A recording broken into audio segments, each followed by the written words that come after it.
Alikho elishona lingenazo ezalo yamkela ke nazi ezihamba phambili. Eyomasipala ivuma yokuqashwa ngokwazana. Inkulumo Mpikiswano NGEKANDUNANKULU. Kanti ke zilindelekile izinguquko kongqongqoshe. Izindaba ze-1KZNTV zifundwa ke nguSiyabonga wakaduma nina bezulu elidume esandlwane siyakhuleka.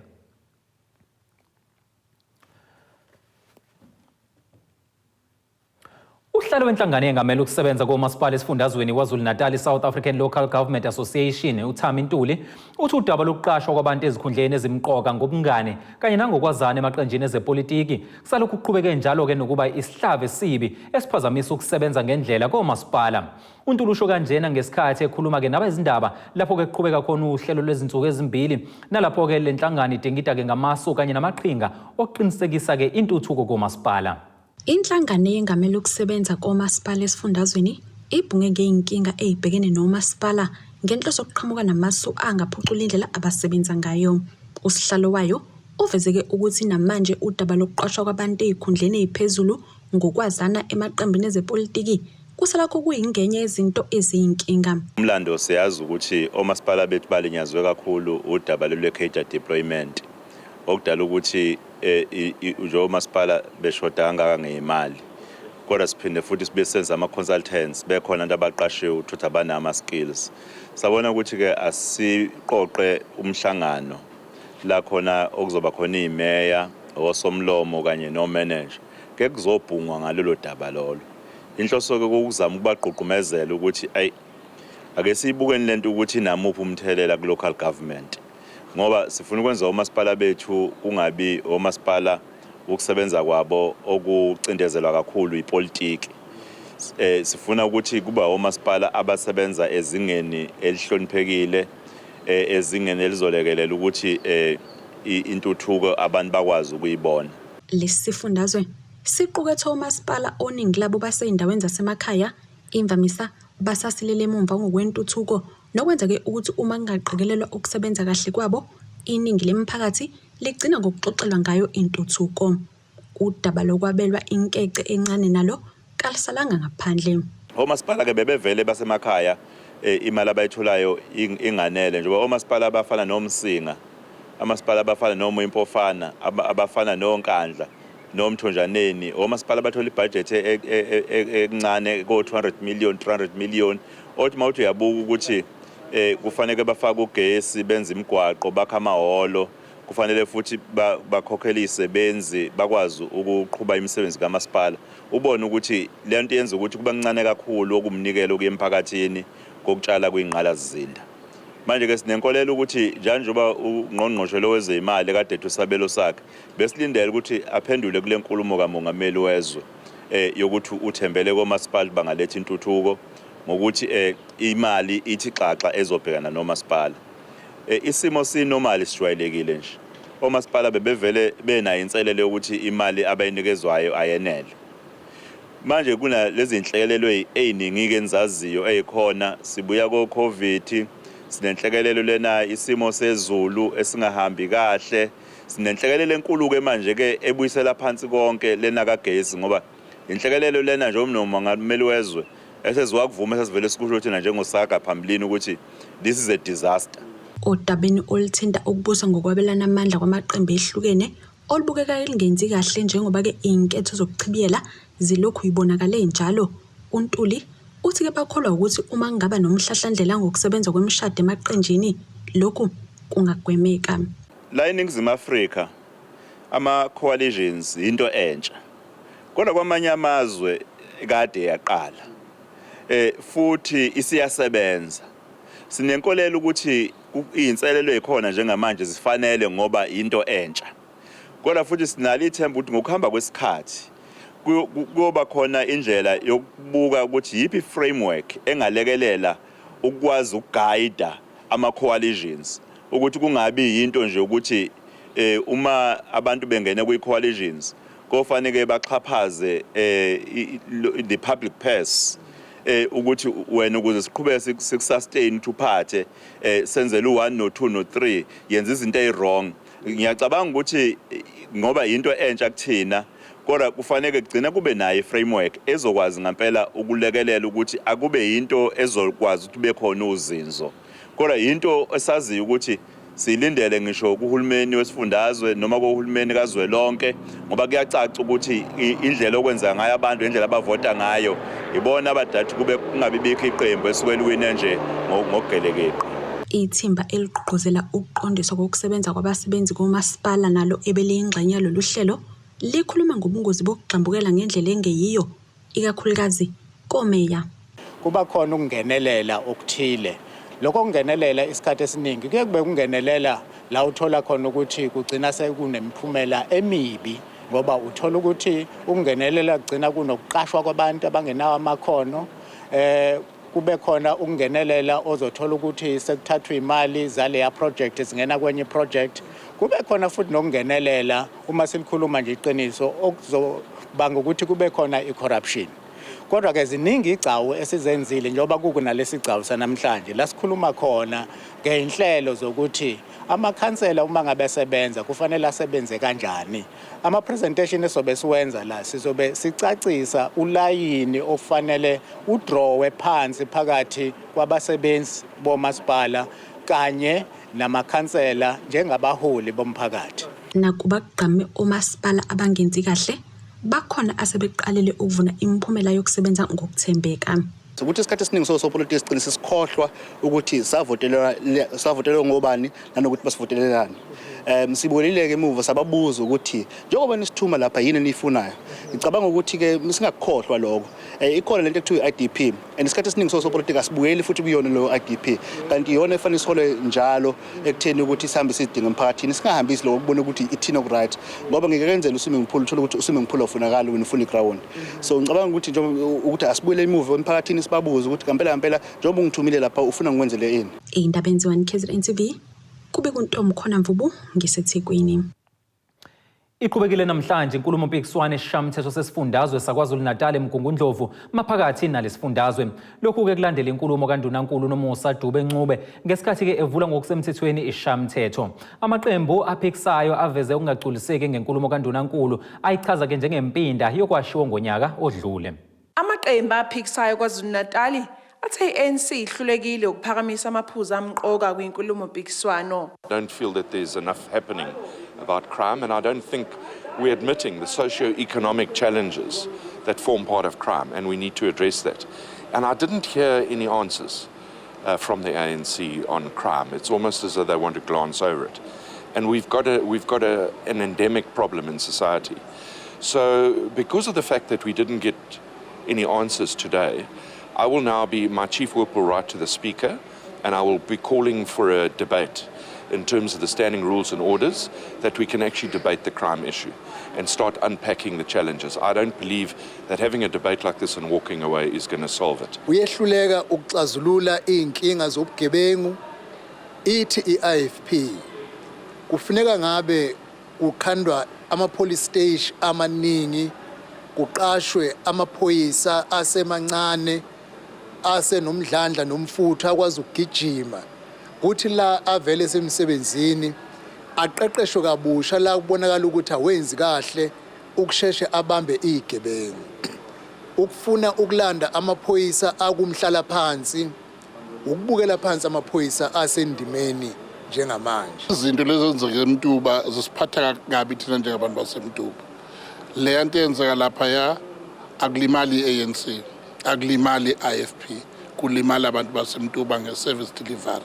Lokhu akuhudulisana okwenzeka eMtuba sekuthathe iminyaka engaphezulu kwemihlanu mhlawumbe kwe-7 kungekho abantu bemile phansi i-service delivery kayikho. Ngakho siyacela ukuthi ukungenelela okukhona kube kungenelela okuhle. Iqembu le-EFF ligxeke isenzo sokuxoshwa kwamalungu alo esishayamithetho. Siyasixeka kakhulu isenzo esenziwa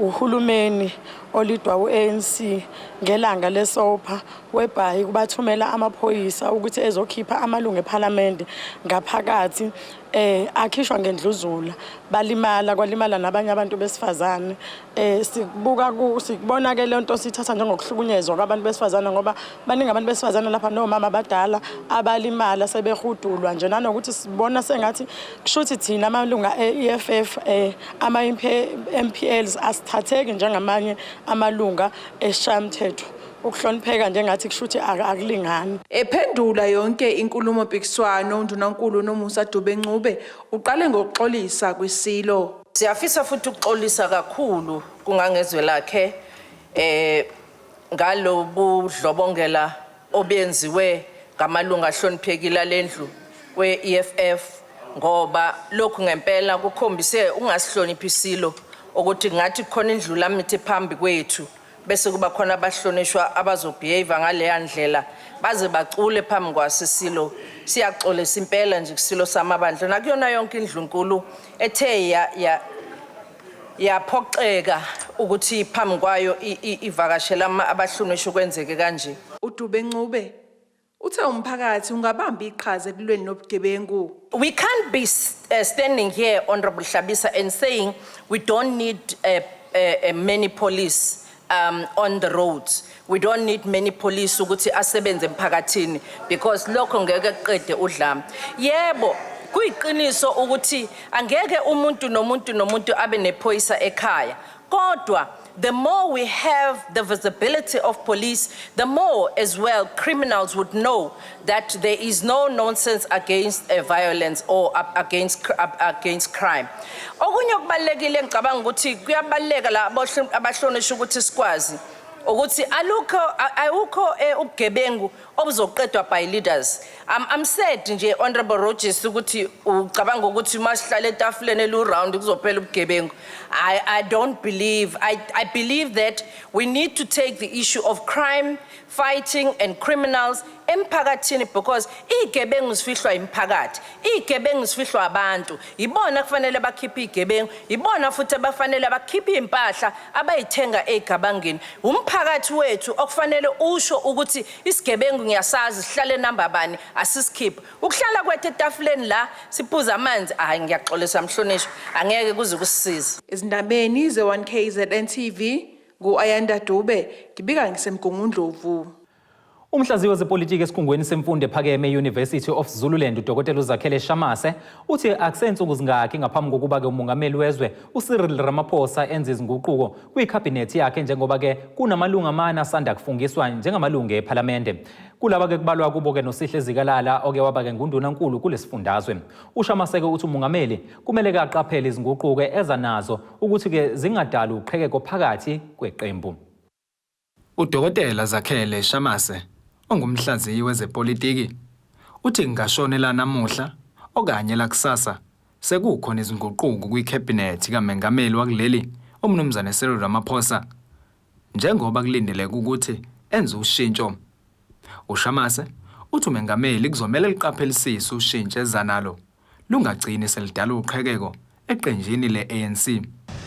Cha umongameli ngehle kwenzeke enje ushintsho futhi hayi nokuthi ngahle kwenzeke uzolwenza ushintsho okungenzeka kube khona namhlanje ebusuku noma ngeke liphelela kusasa lo umhlalo olunye ku-March ngenxa ukuthi dala bekulokho bekusikaza lokho nangenxa yenguquko ezenziwe inqungquthela yeqembu elibusayo lapha yana e55th National Conference. Ngafanele sikulindele umongameli ukuthi uselwela ukuthi ngoba kunokhetho ka2024 ngenze ukuthi ufuna ukuthi bekhona ubumbano eqembini lakhe angabagawula abantu ngendlela ukuthi bekhona ukuhlukana idivision enkulu eqembini elibusayo.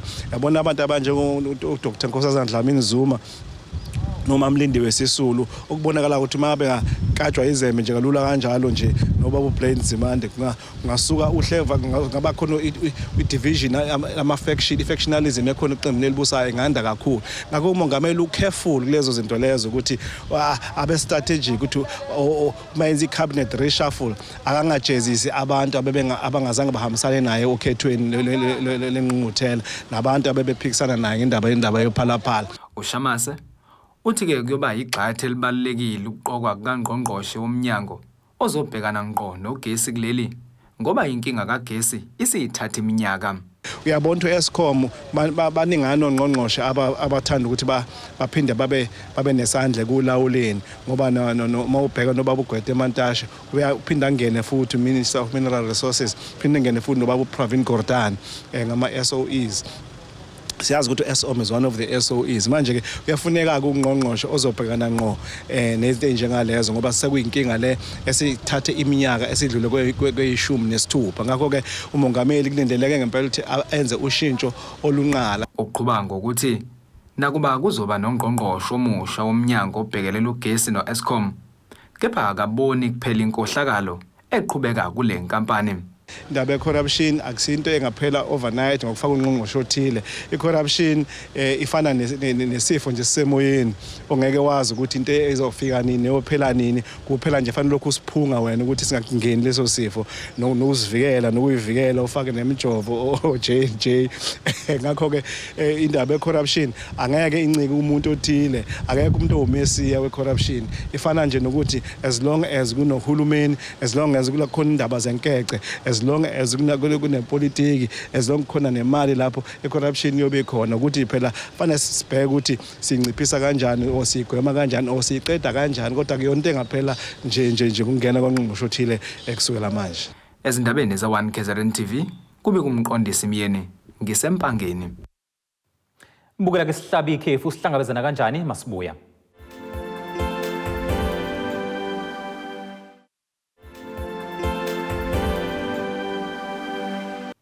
Asibingelele siphinde sikwamukele mungabe ke usanda kusijoyina ubukela izindaba ze1KZNTV nazi ezihamba phambili. Masipala ivuma yokuqashwa ngokwazana. Inkulumo Mpikiswano NGEKANDUNANKULU. Kanti ke zilindelekile izinguquko kongqongqoshe. Iqembu i-IFP liphinde laqhumisa isitswebhu kwimeka kamasipala abaqulusi umcebisi Maphisa kanye nekhansela lakumasipala Alfred Duma ngokuthi bamiswe emsebenzini wabo. Ukuphutshuka kwenkulumo eqoshiwe kameya wasebaqulusini kanjalo nekhansela elisolwa ke ngokuphoqa besifazane ngocansi ukuze bathole umsebenzi yikhona ukuphoqelela iqembu ukuthi ke lithathe isinqumo sokuthi bamiswe ukuze lizokwazi ukuqhuba uphenyo. Qashwa abantu ungakhoza phezulu. Ngifuna siyivale le chapter. Ngoba uma qashwa abantu namhlanje ngingakonsathiwe it will be inhuman uma damini ngahlala phezu kwabo ithuba uthe qashwa laba bantu laba ngoba benza ubaqashile. Ingene obishini imeya yeqembu le-IFP ngaphansi komasipala wasebaqulusini kulandela ukuphutshuka kwenkulumo eqoshiwe nalapho le meya izokala ikhuluma izinto ezingezinhle kahle. Iqembu i-IFP ithatha isinqumo sokumisa imeya umncedisi Maphisa kanye nekhansela kumasipala Alfred Duma nalo lizakala kwenye izinkulumo eqoshiwe nalapho lisola ngokuphoqa besifazane ngocansi ukuze bathole umsebenzi. Bobabili laba bamesiwe emsebenzini kanti usekela meya walomasipala wasebaqulusini uyena ozobamba esikhundleni njengemeya. Audio clips of two separate unrelated incidents surfaced wherein the mayor of Abaqulusi and the councillor of Alfred Duma municipality are allegedly implicated in questionable statements.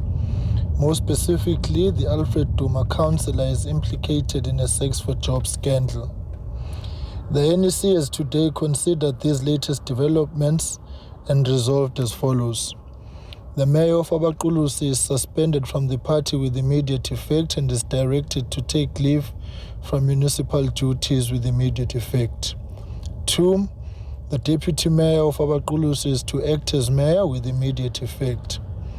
3. The Alfred Duma municipality councillor implicated in the audio clip is suspended with immediate effect from the party and is directed to take leave as a councillor with immediate effect. Kanti usomlomo umasipala abaqulusi kubhekeke ukuthi aqinisekise ukuthi intuthuko iyaye emphakathini ngaphandle kokuphazamiseka. Bobabili laba kulindele ukuthi bavele phambi kwesigungu esiphezulu seqembu le-IFP kumhlangano wespecially mhla zi-5 kuMashi. Leli qembu liphinde laveza ukuthi alihambisani nokuhlukunyezwa kwabesifazane ezindaweni zokusebenza. Speaker of Alfred Duma municipality is directed to ensure that service delivery is not adversely impacted in the affected ward. And 5, the affected councillors will appear before the NEC at a special meeting scheduled to sit no later than 5 March 2023. The IFP reaffirms the rights of women in the workplace to perform their jobs free from harassment and intimidation. The IFP considers these matters to be of a very serious nature, and as such they are receiving the priority attention of the party through investigation. Ezinabenza 1KZNTV kubikuthi abantu maphumulo eRichards Bay. Umongameli weqembu lezombusazwe abantu botho Congress uPhilani Mavundla usephumele obala ngokusula kwakhe emkhandlwini kamasipala iTheku. Kuzokhumbuleka ukuthi ke leli qembu libonakale lenza kahle okhethweni langonyaka u2021 nalapho lakwazi ukuzuza khona izihlalo ezimbili kulomkhandlu.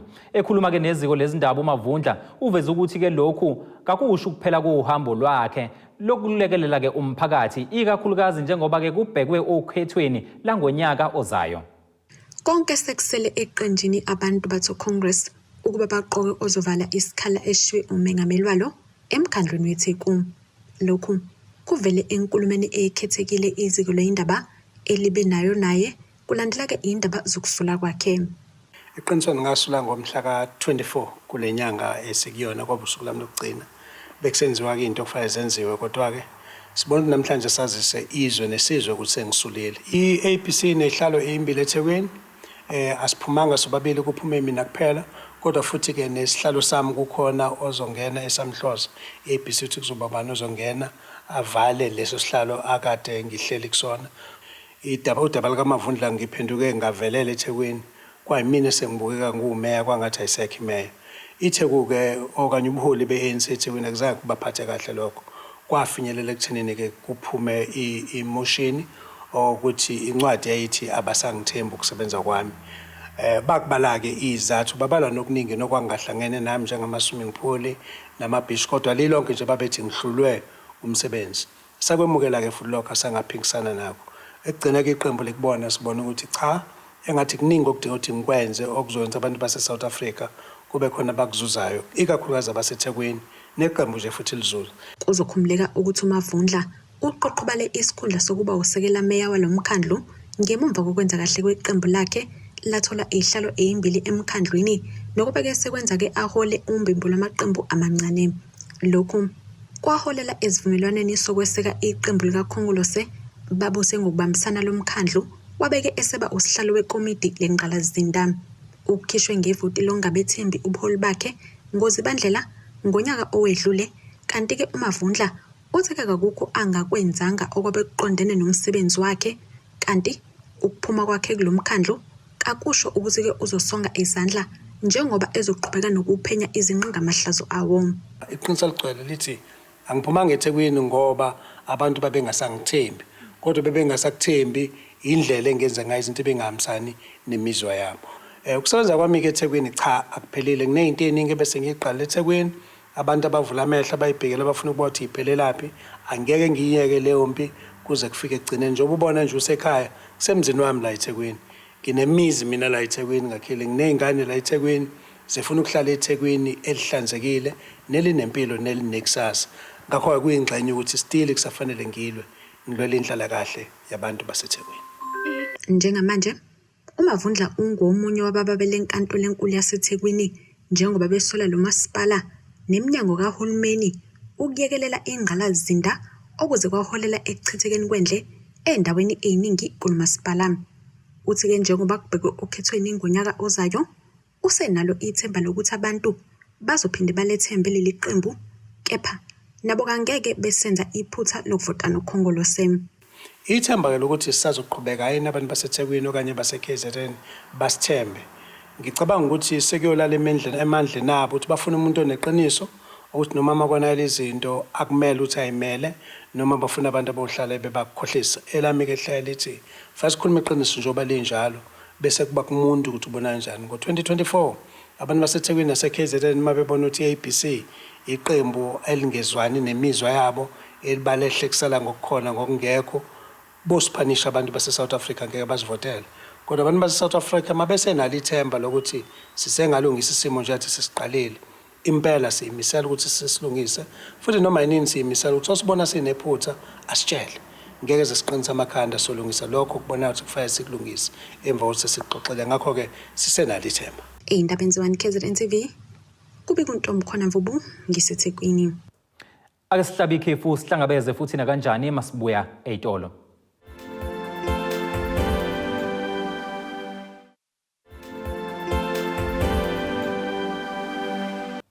Siyakubingelela sekwamukela mungabe usanda kusijoyina yamukela ke nazi izihloko zezindaba isifolosa ngazo ke namhlanje.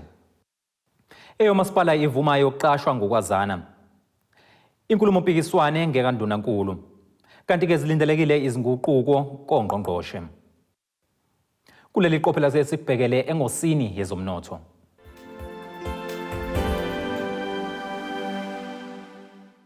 Irandi lakuleli liwu-18.51 maliqhathaniswa nedola laseMelika libe u-22.28 maliqhathaniswa nopondo waseBrithani liphinde libe ngu-19.62 maliqhathaniswa ne-euro lase-Europe.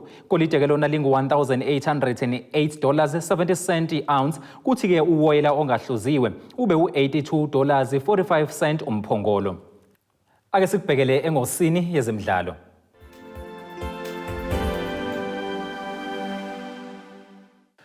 Umdlali weSuperSport United uBradley Hlopla uthi ke ukusebenza ngokubambisana noza kwabo yikho kumenze wangena eqopheni umlando njengabanye abagadli bakuleli abashaye amagoli asefinyelele ekhulwini elilodwa.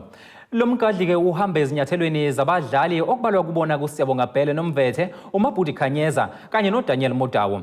Lo mdlali ke ungene kulomlando ngesikhathi ke eshaya igoli lakhe lokuhlanganisa ikhulu bebhekene neMaritzburg United kumdlalo weLeague yeDStv Premiership ngoLwesihlanu wedlule. Ake sikubhekele isimo sezulu.